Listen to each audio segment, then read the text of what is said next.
Olá, gente, tudo bem? Como vocês estão? Desculpa. Espero que vocês estejam se cuidando, né? Nossos encontros, por enquanto, vão ser online, mas eu creio que muito em breve isso tudo já vai ter passado, a gente vai estar na escola de novo, se encontrando, se abraçando, tendo as nossas aulas como sempre tivemos, né? Mas é preciso nesse momento a gente se cuidar das pessoas que amamos, a nossa família, né? Nossos entes queridos. Então vamos nos cuidar, ficar dentro das nossas casas, vamos fazer a nossa parte e com certeza Deus já está providenciando para que tudo se normalize. É só a gente ter fé, né? Mas a gente se cuida, tá? Que é pra gente poder se encontrar na escola, gente. Tô com muita saudade de vocês.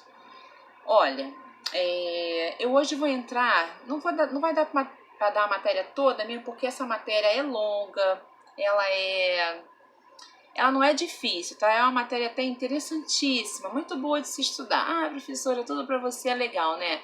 Não, mas essa matéria, Formação dos Estados Nacionais, que é o segundo capítulo da apostila de vocês, é muito interessante mesmo. É extremamente legal estudar isso, mercantilismo, como é que vai se mudar a forma de governo, sair da Idade Média para a Idade Moderna, é muito legal, tá? Mas não se preocupem, que eu sei que vai surgir dúvidas, porque o vídeo vai ser pequeno, mas a gente vai tirar as dúvidas pelo WhatsApp, tá certo? E também na próxima aula a gente vai voltar nessa matéria, tá certo? Mas é uma matéria muito bacana. Bom, gente, vamos lá. Formação dos Estados Nacionais. É uma matéria... Por que a professora falou que é interessante, né? Gente, olha, ela vai falar de um momento onde os Estados Nacionais estão se fortalecendo. Lembra quando nós estudamos no ano passado? Olha lá, hein? Feudalismo.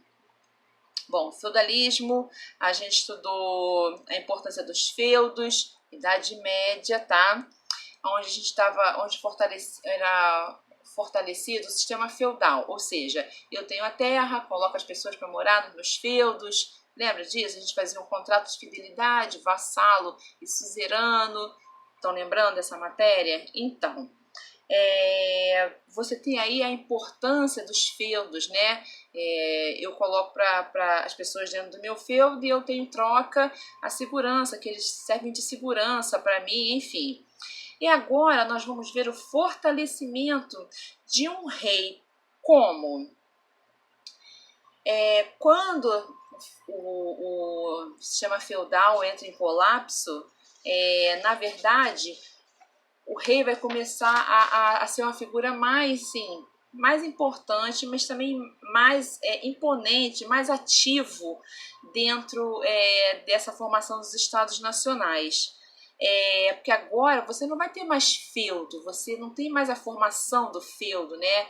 Aquela coisa da proteção, do contrato da fidelidade, você não tem mais isso. Você já está falando em nação. E assim, são vários reinos, né? Porque eram vários feudos, e aí você tem a união, às vezes, de vários feudos para formar uma nação. E olha só, gente, quando vocês escutarem o termo Estado dentro da matéria, da disciplina, Estado, a gente está falando de uma nação mesmo, tá? Formação dos Estados Nacionais. Na verdade, a gente está falando sobre a formação de países, tá certo? Então vamos lá. Vamos entender o nascimento desse Estado Nacional, né? As monarquias centralizadoras, as monarquias absolutistas. Assim, vamos lá. Bem, quando a gente fala, gente, de formação de estados, que eu falei para vocês que são países, a gente fala assim, imagina logo que nos primeiros, uma das nações, né, ou dos estados criados, foram Portugal e Espanha, tá? Que elas duas vão ser consolidadas, questões de terra, divisões de terra, tá? Tanto é aí que a gente lembra, não sei se vocês vão lembrar, né? Agora eu quero ver. E aí, qual foi o acordo que nós tivemos entre Portugal e Espanha? Eu vou deixar essa pergunta no ar, tá? Eu vou querer a resposta lá no Classroom, tá? Eu vou perguntar isso, vou ver quem é que lembra. de um acordo que dividia as terras Portugal e Espanha. E aí, alguém lembra? Vou deixar essa pergunta, tá? Vamos lá, gente. Mas nesse absolutismo, o rei, na verdade, ele toma as decisões. Ele não utiliza parlamento, nem nenhum tipo de conselho, assembleia. Ele não usa nada disso. O rei simplesmente se vale da autoridade dele. E aí, olha só, a Europa nessa época vai estar passando por muitas revoltas, tá? Principalmente revoltas camponesas, por causa de fome, estiagem. E, na verdade, essas revoltas é que vão fortalecer o poder dos reis. Essas revoltas eram consequências de fome que os camponeses estavam passando, miséria e a própria exploração dessa classe tão castigada na época da formação dos Estados Nacionais, tá? E aí você vai ter... E aí, com medo, né, no caso dessas rebeliões, o que o senhor feudal fazia? Ele reprimia esse tipo de manifestação, ele reprimia com a ajuda do exército, tá? E aí você vai ver que movimentos de contestação que surgiu na Europa, e esses camponeses lutavam, tá? Lutavam por melhores condições de vida, na verdade. Eles não estavam querendo nada demais. Eles estavam querendo que não pagassem, não fossem obrigados a pagar tantos juros, porque já era uma classe social baixa. E aí eles ainda pagavam imposto, né? Era uma classe social tão sofrida. Mas olha só, gente, a burguesia vivia tentando derrubar o rei, tá?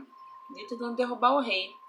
E aí, quando consegue derrubar o rei, a gente vai estar mudando essa idade moderna. Da Idade Média, a gente vai indo para a Idade Moderna.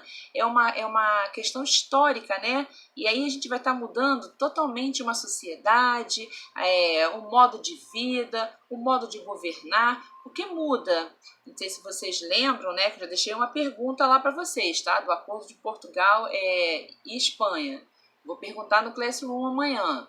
Mas você tem aí pré-história, idade antiga, média, moderna, contemporânea, lembra dessa divisão histórica? Então, com essa mudança de feudalismo, você já vai estar aí mudando de idade média para idade moderna, né? O feudalismo, na verdade, acaba modificando essa idade, né? Essa divisão da história, gente, tá? E aí, você dentro da monarquia absolutista, você vai ter dois principais pilares, tá, gente? Olha só, quando a gente fala em pilares, a gente está falando em filósofos que estudavam totalmente, eu estou na página 22, tá? Totalmente essa visão absolutista. Por exemplo, nós temos o Thomas Hobbes, gente. O Thomas Hobbes, ele vai tentar justificar o rei.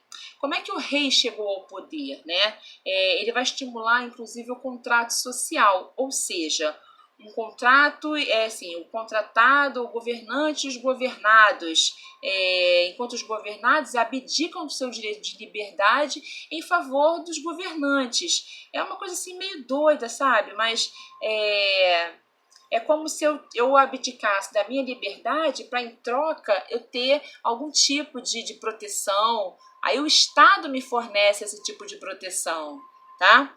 E você também vai ter o Nicolau Maquiavel. Esse Nicolau Maquiavel, ele explica como um governante deve se comportar diante de seus súditos. Ele vai dizer que é mais importante a política do que a moral.